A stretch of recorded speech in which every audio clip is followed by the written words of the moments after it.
it's not just phone hacking in the spotlight, but online attacks and government security breaches as well. Now, we've had major corporations like Apple, Nintendo and Sony all fall victim over the past weeks. The US Senate and the CIA were also attacked. Well, all of this highlights a growing market for information security in business.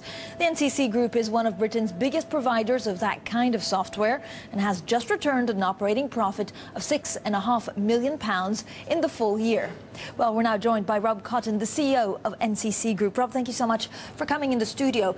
I guess, my first question is, how big will you grow? Because there's so much concern on there about online attacks, about phone hacking. Is there much more demand for your products now than there was just a year ago? Yes, I mean, the marketplace we're in today is positively exploding. The most important feature is the whole of the world is waking up to security, and the rush to get technology out first, worry about security second, I think is beginning to reverse. But your clients are individuals that are worried about their own safety online, or is it the big companies? And how, really, how useful are these security software that you sell? Okay, I mean, we actually look after the major corporations, anybody who's anybody, the major high street retailers, lots of the financial services providers. And actually what we do is we replicate being attacked by hackers. So everything that we do is the same as real hackers invading organisations, individuals, trying to steal information, trying to steal funds, actually trying to steal anything that real hackers would be interested in, be it IP. And that's what we replicate. So the whole state of the nation now is very much on alert as hacktivism and corporates being raided all the time becomes very much the most common news article. But I guess the cyber wars are getting more and more sophisticated and the hackers are getting more and more clever. Does it mean that you have to spend more in research and development to try and protect your clients as much as you can? Yeah, absolutely. It's absolutely an arms race now.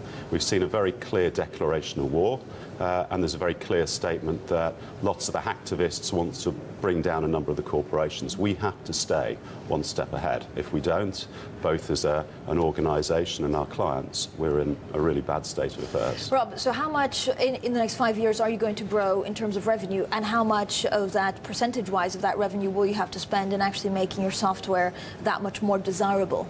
Okay, I mean, our revenue growth projections are always cautiously optimistic. I mean, in the last year we saw 47% revenue growth. That's not untypical of NCC Group.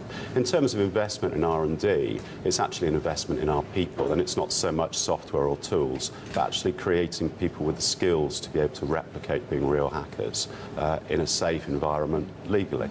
So phone hacking is a whole other ballgame. How much more difficult is that? Because I guess you have to talk with the providers, because our voicemails are on their servers as opposed to your actual phone.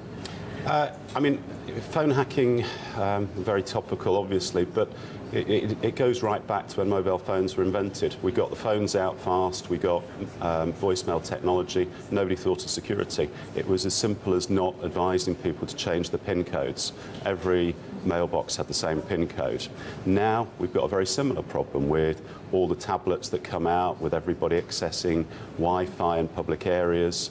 We have to make sure people now understand that second set of security protocols, because otherwise phone hacking today will become hacking people's personal emails using the tablets that everybody's taking up. But so for phone hacking, what kind of advice would you give to someone?